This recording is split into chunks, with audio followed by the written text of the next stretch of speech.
নমস্কার বন্ধুরা, সবাই কেমন আছেন? সুচিস্মিতাস ব্লগে আপনাদের স্বাগত জানাই। আজ সোমবার, এখন বাজে বেলা 12টা।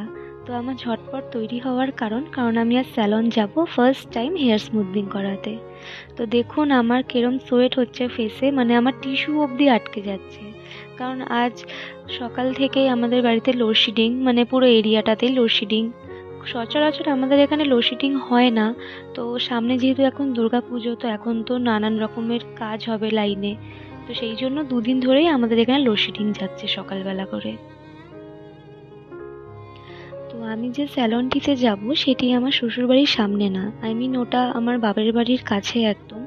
তো আমি যখন স্যালনে ফোন করেছিলাম, তো ওনারা বলেছিলেন মিনিমাম 4-5 ঘন্টা মতন টাইম লাগতে পারে।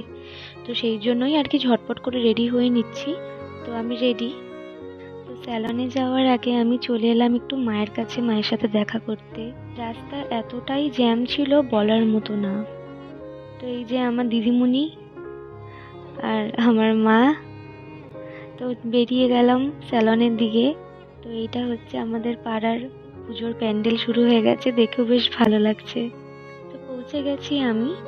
তো ভিতরে এন্ট্রি করে আমি কিছুক্ষণ ওয়েট করছিলাম যে আমার হেয়ার স্মুথনিং করিয়ে দেবে তার জন্য। তো ততক্ষণ আমি আমার বান্ধবীর সঙ্গে বকবক করেই যাচ্ছিলাম। ফার্স্টে ওরা আমার হেয়ারটাকে ওয়াশ করিয়ে নিল। আমার মুখটা প্রচণ্ড পরিমাণে বিচ্ছিরি লাগছে, কি বলবো আমি। তো তারপর ওরা আমার হেয়ারটাকে ড্রাই করিয়ে নিল।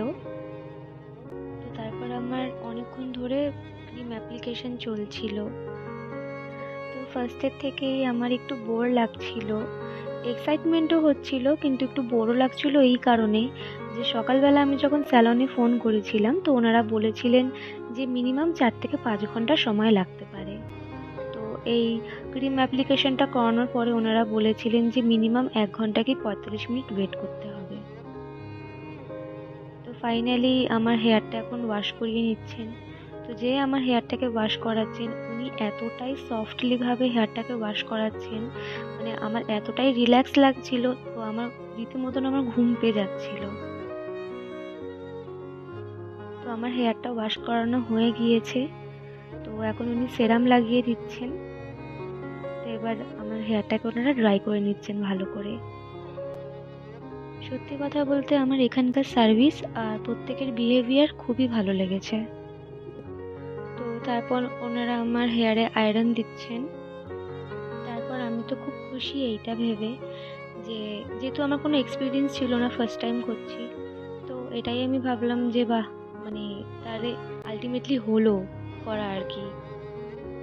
ও বাবা, তারপরে দেখি আবার আর একটা ক্রিম অ্যাপ্লিকেশন হচ্ছে।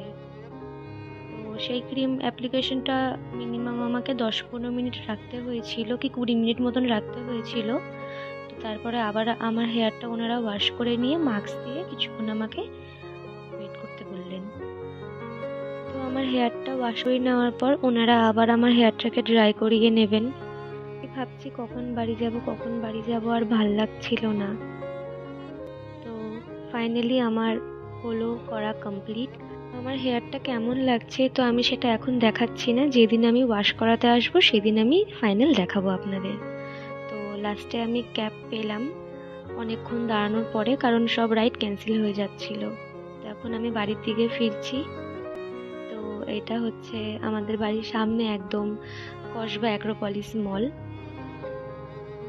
জানি না ক্যামেরায় বোঝা যাচ্ছিল কি না, কিন্তু অ্যাকচুয়ালি আমি প্রচণ্ড টায়ার্ড ছিলাম। খালি ভাবছিলাম কতক্ষণে আমি বাড়িতে যাব।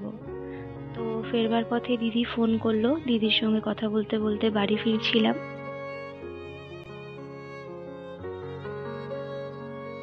তো সকালেও যেমন জ্যাম ছিল, আজ ইভিনিংয়েও ঠিক সেমই জ্যাম। তো আমি বাড়ির একদম কাছাকাছি চলেই এসেছি। তো আজকে আমার এই মিনি ব্লগটি এইটুকুনি রইল। আপনাদের ব্লগটি কেমন লাগলো অতি অবশ্যই আমাকে জানাবেন, আর ভিডিওটি ভালো লাগলে অতি অবশ্যই শেয়ার করে দেবেন। আপনারা ভালো থাকবেন, সুস্থ থাকবেন, আবার নেক্সট ভিডিওতে দেখা হচ্ছে।